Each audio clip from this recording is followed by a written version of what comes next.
بسم الله الرحمن الرحيم. السلام عليكم ورحمة الله وبركاته. طب النهاردة النادي الأهلي بيلعب سيراميكا، الزمالك بيلعب المقاولين.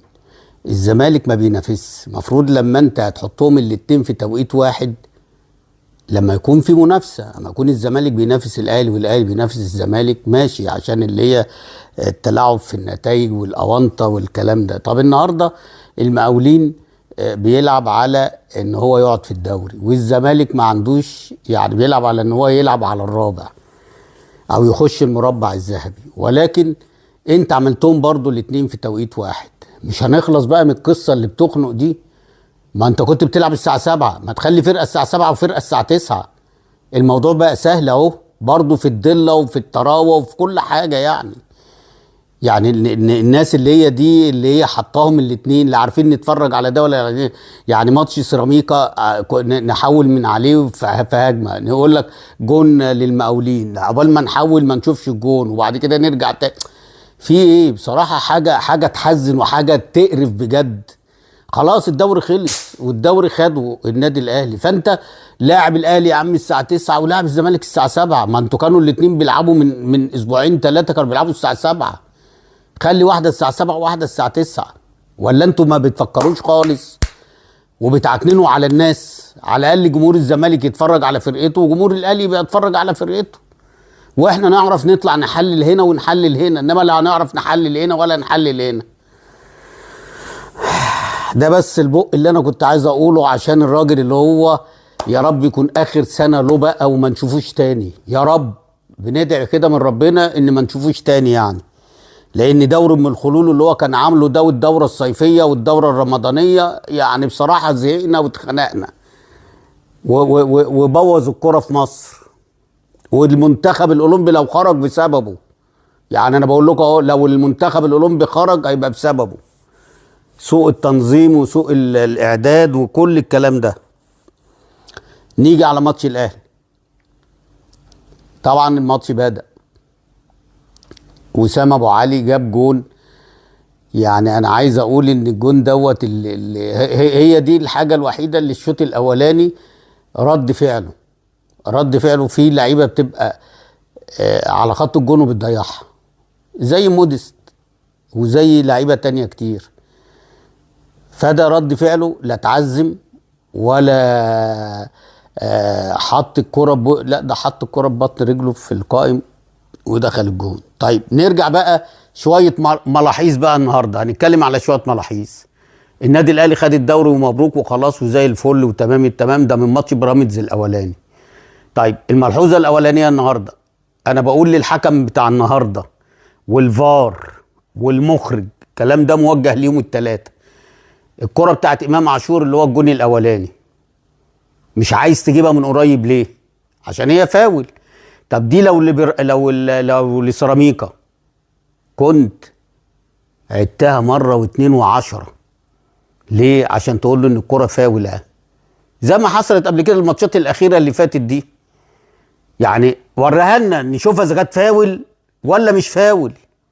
والراجل قاعد قدامك ربع ساعه بيتعالج، يعني الراجل ما بيتدلعش واتشال على النقاله وخرج. طب الفار حضرتك تعالى اقول له تعالى يا كابتن شوف، بس الحكم نازل وهو مصمم زي في ضربه الجزاء كده، وربنا اي حاجه للنادي الاهلي احسبها. يا عم ما الاهلي هيكسب، والاهلي خد الدوري حتى لو خسر النهارده. يعني لو خسر النهارده الاهلي واخد الدوري، والله واخد الدوري، الموضوع منتهي. بس هي المشكله ما تخلوناش ان احنا قاعدين الناس تقول لك ايه اهو ده واخد الدوري بالحكام، وفي ناس تانية. طب وليه؟ طب ما تحكم، يعني حق ربنا اديه للناس. انا بقول لك دي لو للسيراميكا كنت هتعدوها، لا ده في واحده فاول لامام عاشور ما فيهاش حاجه، لما وقع قام جاي يصفر. واحده تانية لكريم فؤاد رجليه اتفركت، بس مش امام، عشان مش امام عاشور مشى اللعب. يعني واحده لامام عاشور ما فيهاش حاجه، الاثنين عملوا عليه ضغط، هو اللي خبط رجله في الاثنين وقام جاي واقع. فبعد ما عدت قام جاي يصفر، اصل ده امام، فقام جاي يصفر ومدي فاول. رجع الثانيه كريم فؤاد في واحده رقص وعدى اتفركت رجليه، عشان مش امام قام قال له لا العب ما فيش فيها حاجه، مع ان دي فاول والثانيه مش فاول. نيجي على ضربه الجزاء الشوط الثاني. الملحوظه، هو حسب ضرب، اول ما اتعملت حسبت ضربه جزاء قلت والله العظيم هيحسبها، طالما ان هو نفر عروقه كده والصفاره كانت هتتفرتك من النفخه، قلت والله لو راح للفار هيحسبها. فعلا الفار قال له تعالى ما فيهاش حاجه، واخد بالك، لان الرجل الثانيه، عارفين الرجل الثانيه بتاعت كريم فؤاد في ماتش بيراميدز، الرجل الثانيه اللي قال لك ايه، لا لا لا مش ضربه جزاء، هنا قال لك لا اصل دي للنادي الاهلي فضربه جزاء. طب ليه بتقرفونا ليه؟ يعني حتى الفار قال له تعالى هي ما فيهاش ضربه جزاء، فهو راح وهو مصمم ورجع وقام عمل فيلم مع كولر وعمال مش عارف ايه وهو جاي ايه. طب وبعدين نجيب لك ولاد ابو سليم؟ يعني نجيب لك ولاد ابو سليم تاني؟ انتوا عرتونا والله العظيم، عرتونا ومسكتوا الدوري وبوظتوا الدوري وخليتوا الدوري بقى الاهلي هيكسب، ما هو جاب الجون الثالث وجاب الجون الرابع، والله هيكسب، بس انتوا ليه بتشككوا؟ بتخلي الناس اللي قاعده اللي هي يعني عندها حس كروي ان الراجل بيجامل النادي الاهلي. هو انت ايه يعني لما الاهلي يتعادل؟ بس هيكسب، بس يكسب حلال بقى. وهو النادي الاهلي مش طرف، انا بتكلم على الحكام وبتكلم على الفار وبتكلم على المخرج اللي هو راح جابها له من زاويه. ما هو هنا بقى الفن بقى، خلي بالك المخرج اللي كسب الاهلي النهارده في الجون الاولاني وضربه الجزاء هو اللي خلاهم عليوا. الاهلي برضو مش طرف، عشان تفهموا الاهلي مش طرف، بس احنا بنقول عايزين حاجه نظيفه، مخرج نضيف، فار نضيف، حكم نضيف، ما كنتش اتضرب عند ولاد ابو سليم، واخد بالك، وعايزين نتفرج على كوره، عايزين بقى نتلاشى الحاجات دي السنه اللي جايه. والله والله الاهلي واخد الدوري من ساعه ضربه جزاء حسين الشحات اللي اتحسبت، والله خلاص الموضوع منتهي خلاص. انتوا بقى ليه عايزين تخلصوا والله هيخلص وكان هيكسب النهارده. انت عارف لو هو الفاول ده الجول الاولاني اتحسب فاول وضربه الجزاء ما اتحسبتش، والله كان هيكسب وهو خسران 1-0. عايزين فيه ايه اكتر من كده؟ بس انتوا يا جدعان انتوا بتخلوا الناس كده تعمل تفرقه بين يعني فعلا ما فيش منافسه، والله العظيم ما في منافسه ولا في تكافؤ فرص ولا في حاجه اسمها. يعني النهارده الراجل اللي اسمه ايمن رمادي انا لو منه كنت لميت الفرقه وخرجتها بعد ضربه الجزاء دي. هنا المخرج بقى قام جايب لك الصوره من ورا، مش دي الرجل الثانيه اللي هي كانت بتاعه الكارتي وكريم فؤاد لما برضه حط رجله عشان يحضن على الكوره عشان تبقى في حوزته والراجل خد رجله دي. لا مش هي دي، احنا عايزين الرجل الثانيه. طب الرجل الثانيه بتاعت وسام ابو علي لمست الكوره، طب الثانيه هي اللي خبطت في الراجل حتى لو خبط، بس هو جابها لك من حته وقام جاي محطها له كده ان سعد سمير خبط وسام ابو علي. ما هنا بقى الاخراج والفن بقى والنصب على الناس والضحك على الدقون، واخد بالك. لا بصراحه يعني لا في تكافؤ فرص ولا. طب الفرقه دي لو لعبت من اول ما النادي الاهلي رجع، الفرقه دي كانت تاني ماتش ليها في الدور الاولاني او تالت ماتش لو تفتكروا. النهارده بيلعبوا الماتش الكام بعد ما جابوا له الداخليه وجابوا له، ما خلاص ما انتوا اديتوا له الدوري يعني خلاص، والله العظيم وربنا احنا مش معترضين، والله مش معترضين، بس خلوا بقى الفتره يعني الماتشات اللي جايه دي نحس ان في فعلا ان النادي الاهلي فيه تكافؤ فرص وبيتحسب عليه فاولات وبيتحسب عليه ضربات جزاء عشان نحس ان ده خده بمجهوده مش بمجهود الاخرين. مش الدوره الرمضانيه اللي كانت شغاله 2 بلديه 2 فاركو 2 داخليه 2 طلائع الجيش 2 رز بلبن 2 مهلبيه. ايه يا عم في ايه؟ يعني ماتش الداخليه ده كان اخر ماتش في الدوري يلعبوا النهارده ويجيب له الماتش التاني بعديها باسبوع. يا حلاوتك يا جمالك، يا حلاوتك يا جمالك. ويقول لك اصل النادي الاهلي نسر عالي، لا عالي بعوامل مساعده. يعني هنتكلم بعوامل مساعده، بتحكيم، بتنظيم جدول، بكل الكلام ده، والاهلي في غنى عن الكلام ده. يعني الاهلي في غنى عن الكلام ده، ولكن هم الناس اللي هم بيحاولوا عشان يفضلوا في كراسيهم السنه الجايه ولا بعديها. فيا ريت بقى ان السنه الجايه ما نشوفش اي حد اللي مش هيعمل ضميره يمشي، عايزين نتفرج على منافسه بقى، عايزين نتفرج على دوري فعلا محترم، دوري فيه كوره، فيه كوره بجد. انما اللي احنا بنشوفه ده عارفين ان الاهلي هيكسب. ليه؟ الحكم هيجامل، الفار هيجامل. ده النادي الاهلي لما دخل فيه الجون بتاع الكندوسي، اقسم بجلاله الله الفار اترعب وعايزين يجيبوها من الاول. ده رامي ربيعه اللي غلط، يعني رامي ربيعه اللي غلط، ولا فيها اوف سايد ولا فيها فاول ولا فيها. طب انت بتاعت امام عاشور ما جبتهاش ليه من الحته لما امام داس على الراجل فرق له رجله عشان ما يحسبش؟ جابها له بقى من ورا ومن بعيد لغايه بقى هاتوها لنا بقى زي الكره بتاعت حسين الشحات، المواقع تجيبها لنا هتلاقي الدنيا بقت ايه؟ فاول وياخد فيها انذار كمان امام عاشور، وضربه الجزاء فيلم واتعمل والفار لبسنا البتاع والمخرج لبسنا والحكم من البدايه. والله العظيم هحسب لو اتنططت هحسب. عايز يخلص الدوري يا عم، خلصان، والمصحف الدوري خلصان خلاص. الفرق اللي بتلعب النادي الاهلي ما عندهاش اي طموح، انت موتت الطموح اللي عنده كل الفرق، حتى الفرق اللي بتهبط. حتى الفرقه اللي بتهبط خلاص الموضوع رموا الفوت. عشان كده بنقول ان السنه الجايه لما انت تيجي اجل للفرق كلها، ماليش دعوه بقى الاهلي بيلعب في افريقيا الزمالك بيلعب في افريقيا، اجل الاسبوع كله، ولما يرجعوا يلعبوا كلهم مع بعض. ما توقعش فرق وتهبط فرق وتيجي بعد كده الاهلي والزمالك يلعبوهم هم واقعين او بيراميدز. ما ينفعش، ده مش دوري، ده اسمه دور ام الخلول. اللي بيحصل ده دور ام الخلول. خلاص مبروك للنادي الاهلي. عايز اقول كلمه لوسام ابو علي، والله العظيم كل ما بشوفك بتألق بقول ان الراجل اللي هو المحظوظ اللي واقف على الخط ده، ازاي لما يكون عنده لعيب بالامكانيات دي من اول ما جه ما ادالوش، كان زمانه دلوقتي 30 هدف 25 هدف، ده بالميت مش 14، لا 25 30 هدف. الراجل بيصنع اجوان، بيجيب اجوان من فاولات، بالدماغ ماشي، بالرجل ماشي، طيران ماشي، سرعه ماشي، فاول ماشي، ضربه جزاء ماشي. يعني هو كوكتيل مكنه اهداف زي ما بيقولوا. فلغايه امتى يعني لغايه امتى هيكون عندك لعيب زي ده وجاي لك وانت ما تكتشفوش الا في اخر الدوري؟ وهو على فكره هو السبب في الدوري. يعني لو رجعنا كده كل الماتشات اللي هي القويه الحاسمه هو اللي حسمها لك، وسام ابو علي هو اللي حسمها لك، مش موديست. ده راح كان بيشوف موديست ده اقسم بالله كان بيجي لي هبوط، والله العظيم كان بيجي لي بمجرد ما يقف كده وشكله عامل كده. في حد بينزل يعمل كده؟ والله العظيم كان بيجيب لي وهو واقف على الخط او هو واقف في الملعب بيجيب لي هبوط وحياة ربنا. يعني وعلى فكره مش هو اللي جايبه، ده اللي جايباه لجنه التخطيط، ولا لجنه التخطيط هي اللي جايباه.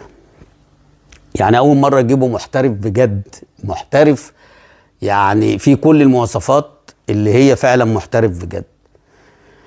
تعالى بقى هو خد راجل المباراه على فكره ويستاهلها. وعلى فكره برضه كان لازم ياخد راجل المباراه في مباراه بيراميدز الاولانيه، مش حسين الشحات. هم ادوها لحسين الشحات عند في الشيبي مش اكتر من كده، فهم ادوها. حسين ما جابش جوان، ده اللي حسم لك اللقاء هو وسام ابو علي وقفشه لما نزل جايب جونين وقفشه جايب جون. فمفروض اللي كان ياخدها كان هو وسام ابو علي. ولكن عشان برضو دي من الحاجات اللي لازم تتغير السنه، او الغوا راجل المباراه دي، لان فيها ظلم كتير، وفي ناس في فرق بتخسر وتبقى لعيبه موته نفسها في الفرقه الخسرانه وما بيبصلهاش. طب طالما ما بتبصلهاش يبقى تدوا بقى اللي هو كسب الفرقه، السبب الرئيسي اللي جاب الجون اللي عمل الجون. انما لا، ما تبقاش متبروزه لناس معينه. يعني مبروك للنادي الاهلي الدوري، ونزل الستاره خلاص، انسى بقى مفيش فرقه تانية. يعني المصري الماتش اللي فات الناس كانت عندها امل يتعادل، ونتعادل النهارده خلاص كده الدنيا ايه، خلاص الستاره نزلت. تعال بقى على الناس اللي هي بقى يعني انا ما اعرفش نادي الزمالك الراجل ده بيعمل ايه. يعني الراجل المدرب ده والله العظيم والمصحف ما يمسك مركز شباب، والاداره لازم تمشيه. انت رايح الناس اللي عندها امل، الناشئين اللي ممكن يطلعوا ويتزقوا في وقت معين، في وقت يعني في توقيت معين، وان يكون الفرقه كامله، وتحط اللعيب مثلا زي احمد رفاعي ده، تحط لعيب زي احمد مجدي ده، واحد ولا اتنين بالكتير في وسط عبد الله السعيد وناصر ماهر ومصطفى شلبي وزيزو وشيكابالا والجزيري، واخد بالك، تحط واحد ولا اتنين عشان تحس بقيمه الناشئ. انما انت رحت عامل مذبحه القلعه، مذبحه 100 عقبه دي، حاطط كل اللعيبه وثلاثه بالشمال ونزل ثلاثه بالشمال، ولا ده كل واحد بيلعب لنفسه. وطبعا معذورين لان كل واحد عايز يثبت نفسه، وكل واحد يقول انا اهو، وانت اصلا ما عندكش حاجه في دماغك، دماغك ممسوحه. لما تيجي تلعب الناس دي، حط معاهم عبد الله السعيد وناصر ماهر، وحط معاهم مصطفى يشيلوا ويجرأوا اللعيب ده، ويخليه يبقى حاسس ان في هبه في الملعب، في ناس تقيله في الملعب.